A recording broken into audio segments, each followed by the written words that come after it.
The morning fog clung to the trees like a shroud, swallowing the sunlight before it even touched the ground. Samuel Clay, a Confederate sharpshooter, crouched low behind a moss-covered stump, his rifle resting lightly against his shoulder. Each breath felt like a betrayal, each crack of a distant twig a warning.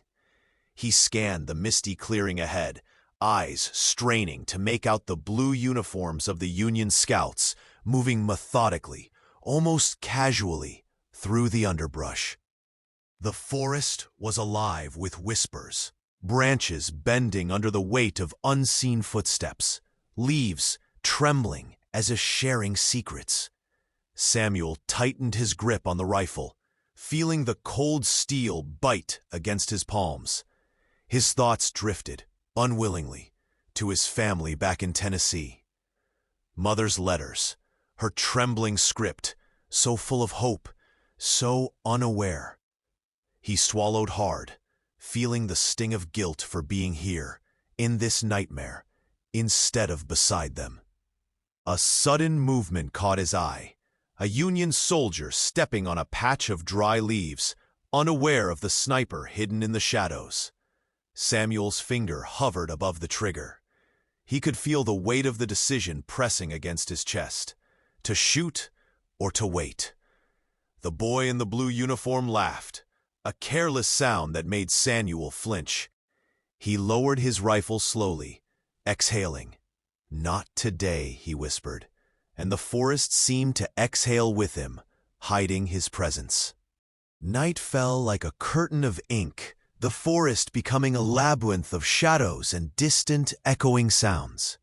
Samuel wrapped himself in his worn coat, shivering, not from the cold, but from the eerie silence that hung heavier than any gunfire. He pulled out a crumpled piece of paper and began to write, his pen scratching like the whisper of a ghost. "Dearest Mary," he wrote, struggling to steady his hand.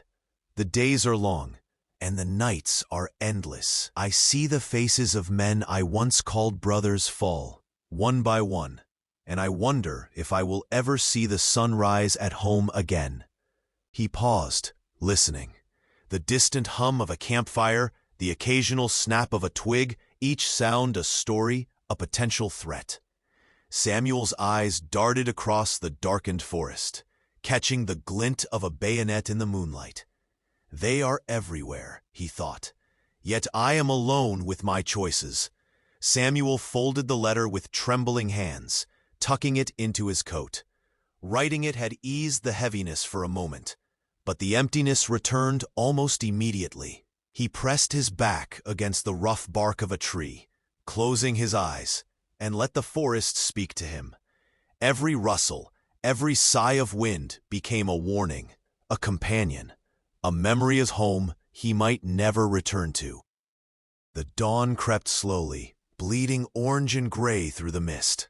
Samuel adjusted his rifle, every movement deliberate, almost ritualistic. Today, the Union forces were advancing, and his position could mean life or death for men on both sides. The forest seemed to hold its breath with him, waiting. Through the haze he saw the glint of a Union officer's sword, the young man laughing and gesturing, unaware of the shadowed figure observing him. Samuel's heart pounded in his chest. He thought of the letter in his coat, of Mary's face, of the boy he had been before the war swallowed him. He raised the rifle. Time slowed, each second stretching like taffy. He remembered the stories his father had told him, of courage and honor, and of the heavy weight a man bears when taking a life, even in war. The officer's eyes met his for a fleeting moment, curiosity, then surprise. Samuel's finger tightened on the trigger, but he lowered it again.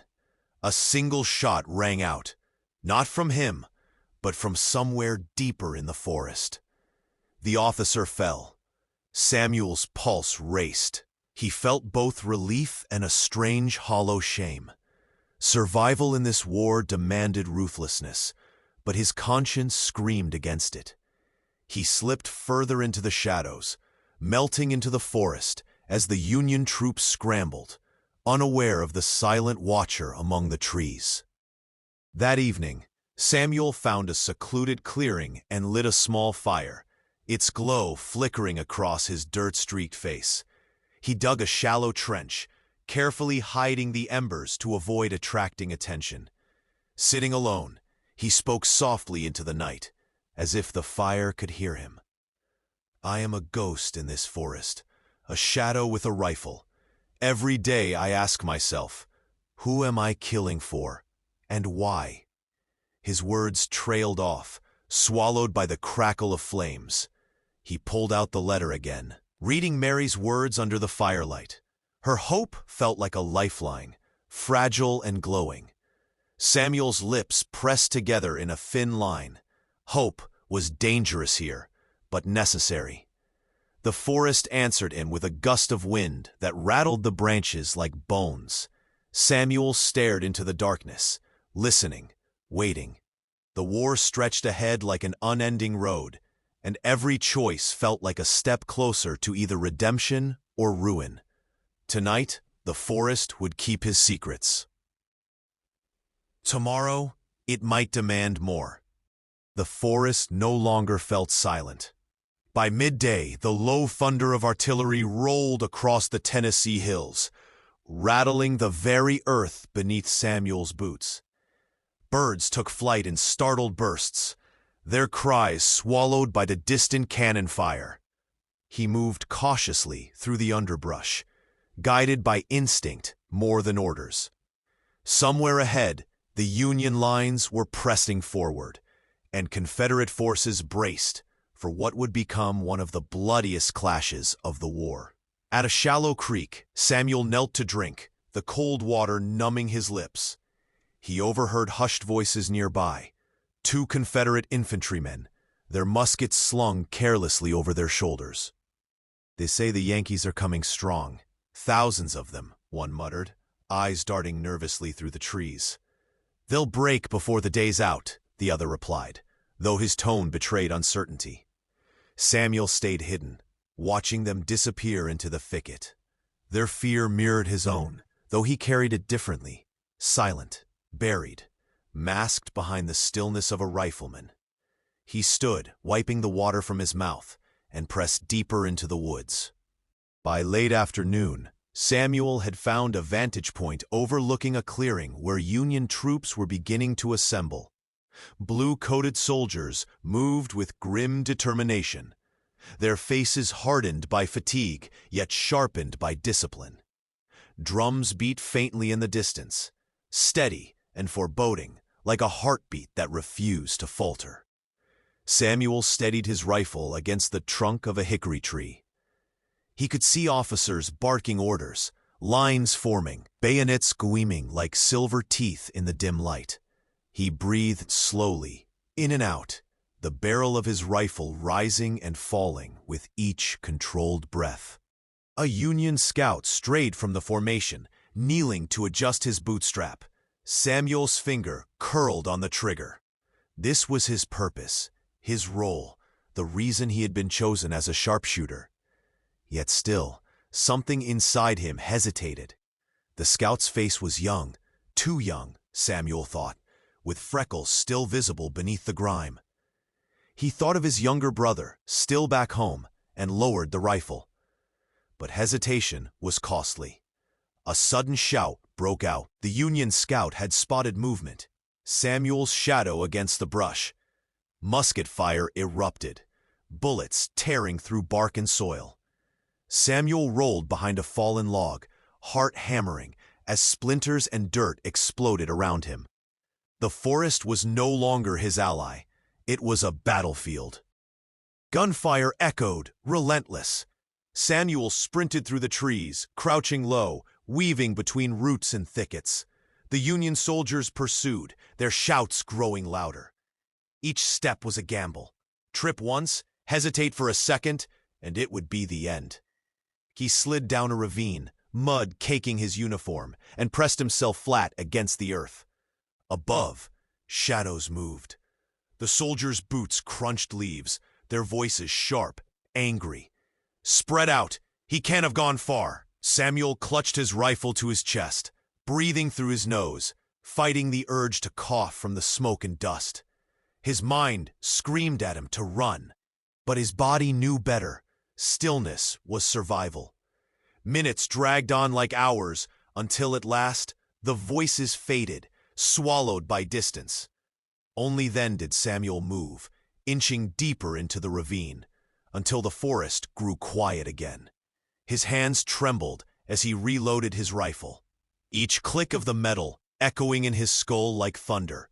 The chase had left him shaken.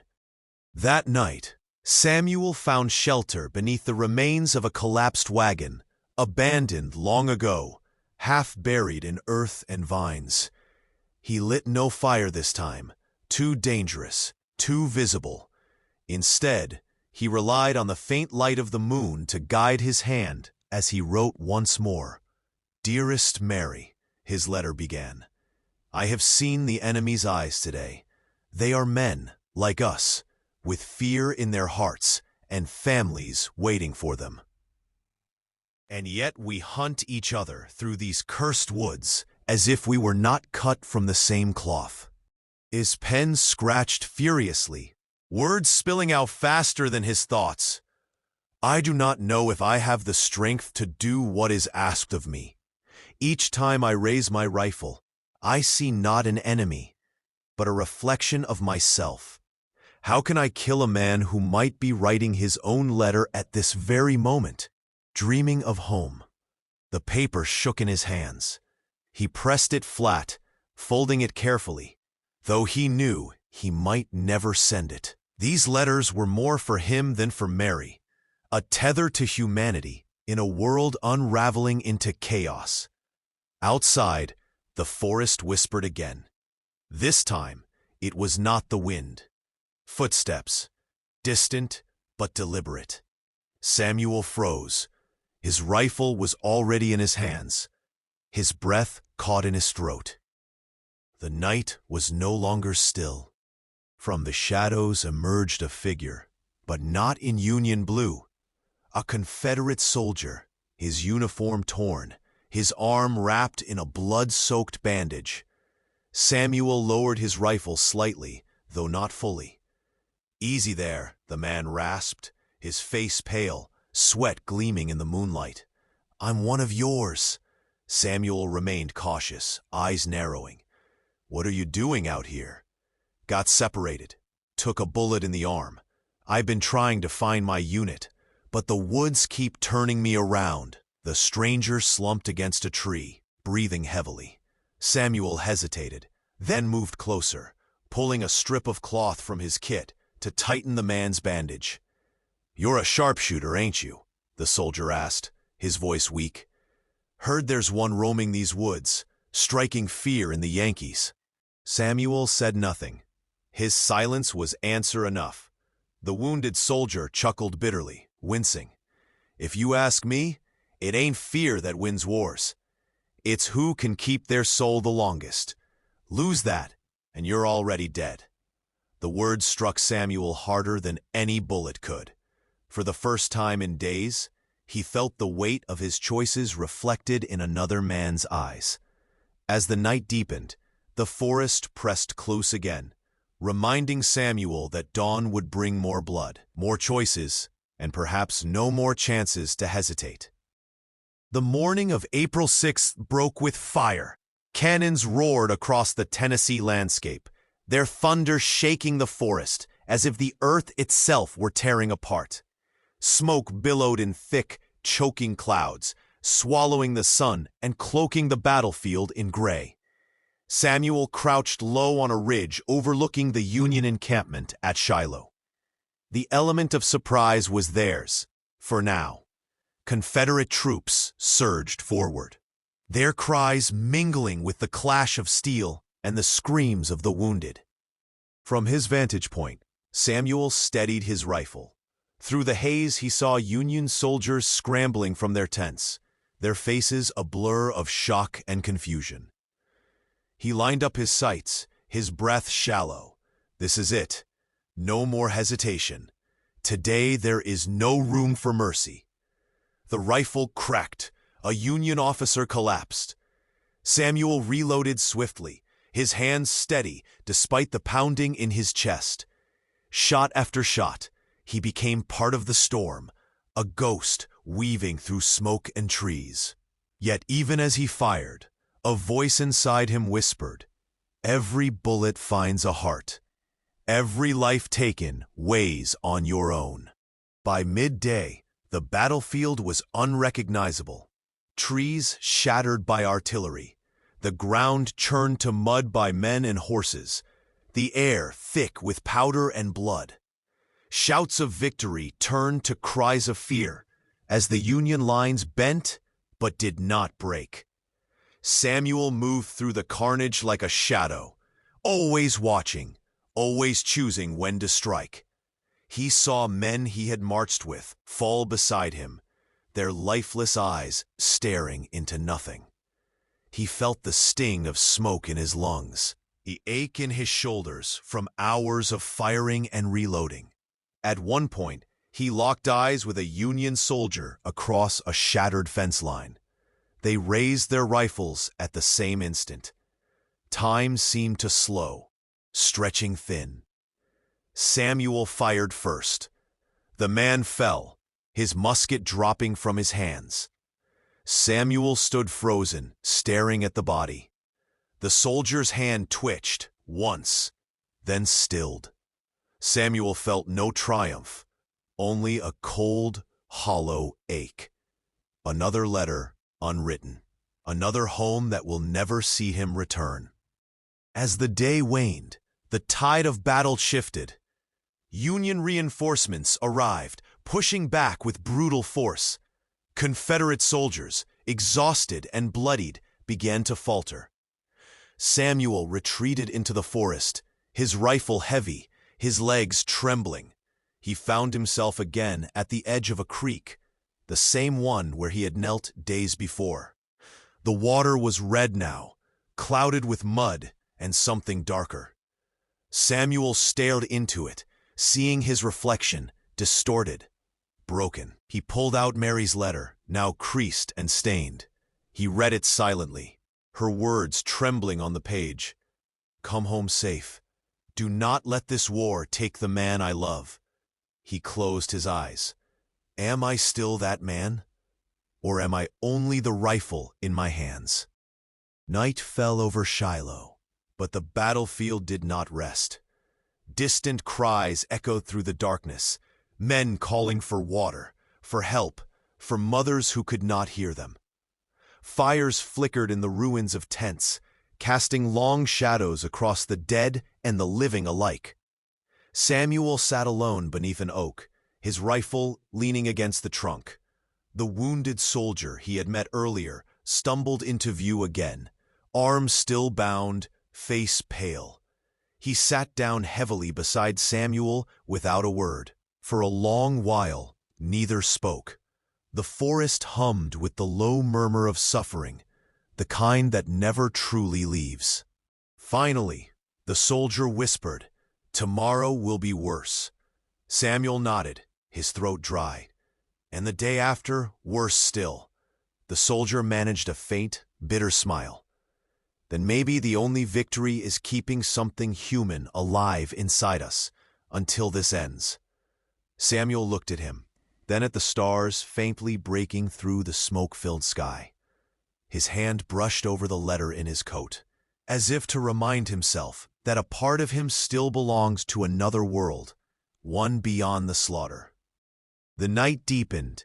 Samuel closed his eyes, listening to the forest breathe, the same forest that had concealed him, betrayed him, and borne witness to his every choice. The wind whispered through the branches like voices of the fallen, carrying fragments of words he could almost understand. Stay alive. Do not forget us. Do not lose yourself. He opened his eyes, gripping his rifle not as a weapon, but as an anchor. Tomorrow would bring more death, more fire, more impossible decisions. But tonight, there was still breath in his lungs, and a chance, however fragile, that he could endure without becoming the ghost he feared. Samuel Clay, the sharpshooter of Shiloh, sat in silence, caught between duty and conscience, war and humanity. And as the night pressed close around him, one truth lingered. In the whispers of the trenches, a man could lose himself forever or find the strength to fight for his soul.